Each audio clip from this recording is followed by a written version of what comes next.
आप सबके बीच फिर से एक नया दवाई को लेकर आ गए हैं जिसका नाम है जाहा आई ऑइंटमेंट या फिर जाहा क्रीम भी बोल सकते हैं। हम बात करेंगे कि इस दवाई को आप डॉक्टर किस कंडीशन या फिर आँख के किस प्रकार के संक्रमण होने में इस दवाई का यूज किया जा सकता है।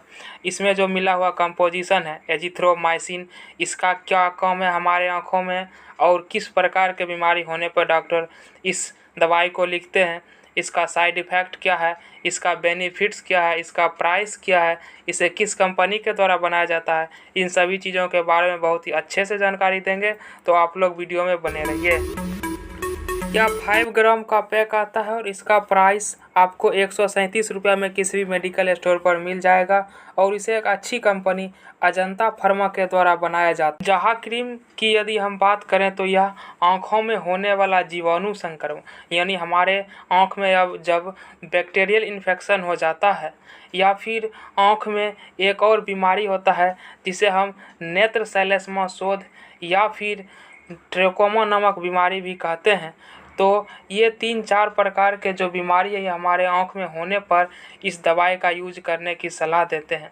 अब हम बात करेंगे कि किस प्रकार के जीवाणु इन्फेक्शन या फिर नेत्र सेलेस्मा शोथ या ट्रेकोमा बीमारी होने पर डॉक्टर इस क्रीम को लगाने की सलाह देते हैं। यदि हम बात करें कि यह किस प्रकार से बीमारी हो जाने पर हमें लक्षण दिखाई देता है, तो आपके आँख की पारदर्शी झिल्ली, जो हमारे आँख की पारदर्शी झिल्ली होता है जिसके कारण हम देख सकते हैं, उसमें संक्रमण हो जाता है जो हमें आँख के पलक को झपकने और देखने में दिक्कत होने लगता है। और धीरे धीरे जब ये प्रॉब्लम बढ़ती है तो उसमें बैक्टीरियल इन्फेक्शन हो जाता है और यह इन्फेक्शन इतना ज़्यादा बढ़ जाता है कि हमें देखने और दर्द जैसा महसूस होने लगता है आँख में। तो इस प्रकार के कंडीशन में एजिथ्रोमाइसिन जो इसमें कंपोजिशन दिया गया है, इसे डॉक्टर लेने की सलाह देते हैं। ये एजिथ्रोमाइसिन जो इसमें कंपोजिशन के रूप में दिया गया है, यह हमारे आँख के झिल्ली एवं नेत्र सेलेस्मा या फिर ट्रेकोमा जैसे बीमारी में जो जीवाणु उत्पन्न हो जाते हैं, यदि कोई बीमारी को ज़्यादा दिन तक हम नज़रअंदाज करते हैं तो बीमारी ज़्यादा बढ़ जाता है। जब ये ज़्यादा बढ़ जाता है तो इसमें बैक्टीरियल इन्फेक्शन हो जाता है यानी जीवाणु छोटे छोटे हो जाते हैं। तो यह एजिथ्रोमाइसिन इस जीवाणु को मारने का काम करता है और उसके वृद्धि एवं विकास को भी रोकता है, जिसके कारण हमारी आँख ठीक हो जाता है।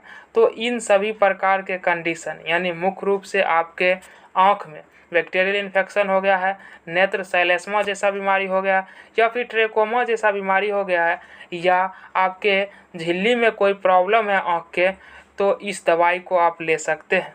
अब हम बात करते हैं इसकी यूज की। तो इसका यूज आप अपने बीमारी के अनुसार कर सकते हैं। यदि बीमारी ज़्यादा बढ़ गया हो तो आप इसका यूज दिन में 2 से 3 बार भी कर सकते हैं या फिर डॉक्टर के सलाह के अनुसार करें। अब इसकी साइड इफ़ेक्ट की हम बात करते हैं तो इसका कोई ख़ास साइड इफ़ेक्ट नहीं है, लेकिन आपको स्किन से संबंधित अगर एलर्जी पहले से होता है तो आपको उस जगह पर आँख के आसपास थोड़ा ईचिंग और रेडनेस जैसा शिकायत होगा, तो आप डॉक्टर को पहले ही बता दें कि हमें स्किन से संबंधित इन्फेक्शन पहले से ही है। तो मिलते हैं अगले वीडियो में। वीडियो में दी गई जानकारी कैसा लगा या आप हमें कमेंट बॉक्स कर सकते हैं। किसी भी मेडिकल से संबंधित दवाई के बारे में जानकारी लेना हो, सिरप के बारे में, कैप्सूल के बारे में, इंजेक्शन के बारे में, टेबलेट के बारे में, तो आप हमें कमेंट बॉक्स में लिख सकते हैं। और चैनल पर पहली बार आएँ तो चैनल को सब्सक्राइब करके शेयर ज़रूर करें। जय हिंद।